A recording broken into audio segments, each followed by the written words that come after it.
আইন শৃঙ্খলা রক্ষায় পাড়ায় মহল্লায় গণকমিটি এবং স্বরাষ্ট্র পররাষ্ট্র এবং আইন উপদেষ্টার পদত্যাগ দাবি করেছেন সাদিক কায়েম। রবি ভাই, আপনার কাছে খুব সংক্ষেপে যদি বলেন, এই গণকমিটি আসলে কি প্রচলিত আইন শৃঙ্খলা ব্যবস্থার প্রতি অনাস্থা কিনা, এবং স্বরাষ্ট্র উপদেষ্টার সামনে দাঁড়িয়ে তার এবং তার দুই সহকর্মীর পদত্যাগ দাবি, সেটাকেই বা কিভাবে দেখছেন? অনাস্থা আমি বলবো না, তবে এটা বিকল্প না।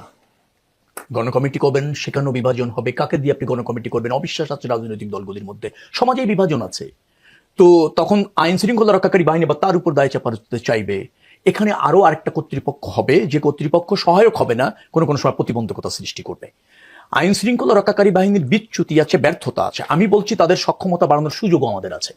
আমরা দোষারোপ না করে তাদেরকে কিভাবে ফাংশন করানো যায় সে ব্যাপারে যদি সিরিয়াস হই, আইন শৃঙ্খলা রক্ষাকারী বাহিনীর নির্বাচনকালীন যে মানে বিস্তৃত যেভাবে হচ্ছে, ধরেন সেনাবাহিনী, বিমান বাহিনী, নৌবাহিনী, এরা তো আসছেন, তারপর কোস্টগার্ডও আসছেন, আনসার, পুলিশ, র্যাব, এগুলি তো আছে, বিজিবি আছে, যে সংখ্যায় মোতায়েন করতে চেয়েছে, এবং সেটা যদি একটু আগের থেকেও করা যায়, আর একটু আগের থেকে করা যায়।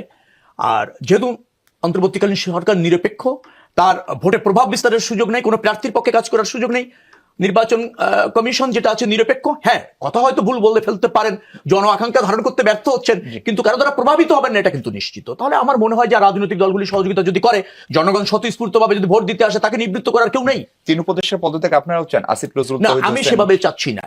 আমাকে যদি আপনি কথা বলেন যে কথায় কথায় পদত্যাগ, এটাও ভালো না। আবার ধরেন পদত্যাগও সমাধান না, পদত্যাগ করে তো একজন আসবেন, পদ শূন্য থাকবে না। কোন যোগ্য ব্যক্তি? সব যোগ্য ব্যক্তি তো বেছে বেছে পাঠানো হয়েছে, এখানে নিরপেক্ষ, অভিজ্ঞ, আন্তর্জাতিক মানের পাঠিয়েছেন তো। অর্থাৎ রাষ্ট্রে জরাজীর্ণতা থাকলে বিচ্ছিন্নভাবে সরকারকে ফাংশন করতে কোনো কোনো সময় কষ্ট হয়।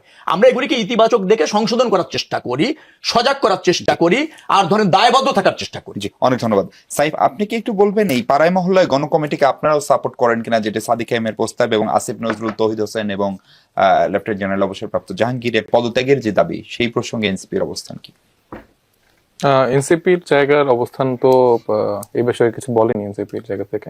আমি ব্যক্তিগতভাবে মনে করি যে স্বরাষ্ট্র উপদেষ্টা এবং আসিফ নজরুলের পদত্যাগ মানে হওয়া উচিত।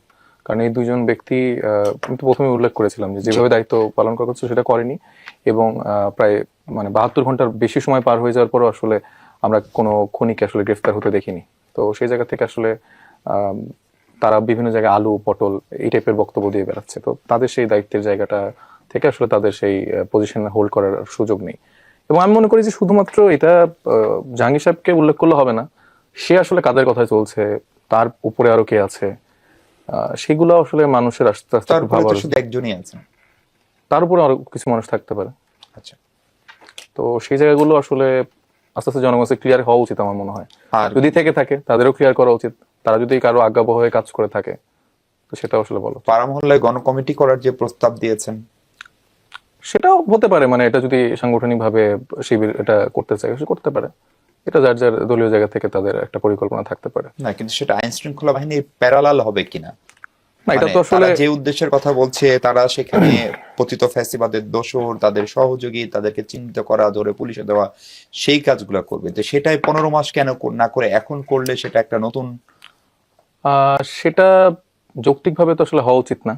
কিন্তু আবার যদি আমি চিন্তা করি যে এই 15 মাসের যে এরকম পরিস্থিতি দাঁড়িয়েছে, সেক্ষেত্রে আমাদের জানমালের নিরাপত্তার একটা জায়গার ঝুঁকি তৈরি হয়েছে, সেখান থেকে হয়তো কিছুটা আবেগপ্রবণ হয়ে উনি এই মন্তব্য করতে পারেন। তবে আমার জায়গা থেকে আমি মনে করি যে আমাদের বরঞ্চ প্রশাসনকে স্ট্রং কিভাবে করা যায় এইটার দিকে বেশি ফোকাসড হওয়া উচিত। কারণ আমি তো নিজের হাতে অস্ত্র তুলে নিয়ে নিজের নিরাপত্তাটা ওইভাবে নিশ্চিত সবসময় করতে পারবো না। পরিষ্কার আপনার বক্তব্য একদম।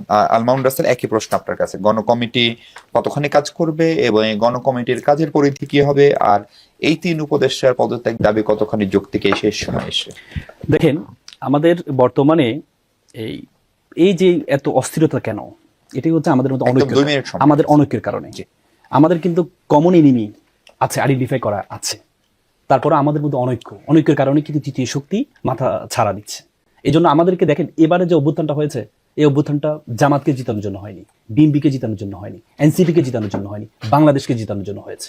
এই জন্য বাংলাদেশকে যদি এখন রক্ষা করতে হয়, প্রত্যেককে ইউনিটি ইন ডাইভার্সিটি, বৈচিত্র্যতার মধ্যে ঐক্য লাগবে। ঐক্য ছাড়া এই বাংলাদেশকে জেতানো সম্ভব না। তারপরে দেখেন, আমার আলোচকের একটা বিষয়, মেজর আখতারুজ্জামান নিয়ে একটা কথা আসছে, যে উনি বলেছেন যে আখতারুজ্জামানকে জামাতে যুক্ত করলো, জামাত ওনাকে যুক্ত করে না, উনি যুক্ত হয়েছে কি হিসাবে? জামাতের সর্বনিম্ন যে পদ সহযোগী সদস্য হিসাবে। জামাত এমন একটি ক্যাডারভিত্তিক দল, যে দলে আপনি চাইলে সরাসরি এসে আপনি এমপি প্রার্থী হতে পারবেন না, চাইলে সরাসরি এসে আপনি কেন্দ্রীয় কমিটির উপদেষ্টা হতে পারবেন না। দেখেন বাংলাদেশের আমি একটু আসি, কিশোরগঞ্জের দুইটা ব্যক্তি খুব আলোচিত সমালোচিত, একজন হচ্ছে অ্যাডভোকেট ফজলুর রহমান, আরেকজন হচ্ছে আখতারুজ্জামান। হুইজ অ্যাডভোকেট ফজলুর রহমান কে ছিলেন? তিনি 3 বার আওয়ামী লীগের এমপি ছিলেন, ছাত্রলীগের সভাপতি ছিলেন, পরবর্তীতে বিএনপিতে যুক্ত হয়েছেন, যুক্ত হয়ে উনি আবার এই কিশোরগঞ্জের সভাপতি ছিলেন।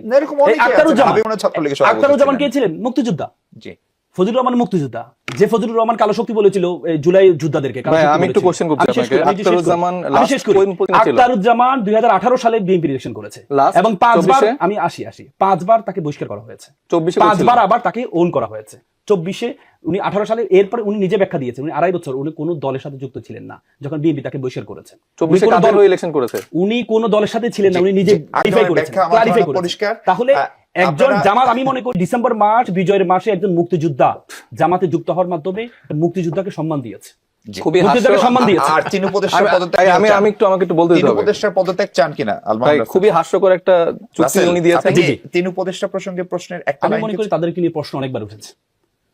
নিয়ে প্রশ্ন অনেকবার উঠেছে, ন্যায় বিচার নিশ্চিতের ক্ষেত্রে আপনি দেখেন এই যে ফয়সাল এই শুট করেছে, সে ফয়সাল কিভাবে জামিনটা পেল? 2টা অস্ত্র মামলার আসামি হয়ে সে ফয়সাল কিভাবে জামিনটা পেল? সেজন্য পাড়ায় মহল্লায় গণকমিটি করে আইন শৃঙ্খলা সামাল দিতে হবে, ঐক্য লাগবে। ঐক্য দিয়ে সেটাকে সমাধান করতে হবে, নাকি শুধু একটি দলের গণকমিটি? সবার জন্য আমাদের কমন এনিমি এক, আমাদেরকে দেশের সাথে সময় দিতে চাই। যদি আমার উনার জুলাইয়ের সময়কার যে ভূমিকাটা ছিল ওইটা কিন্তু পুরোপুরি এড়িয়ে গেল এবং অস্বীকার করলো এবং এমন একটা ফালতু একটা ব্যাখ্যা দিল, এটা তার থেকে আমি এক্সপেক্ট করি।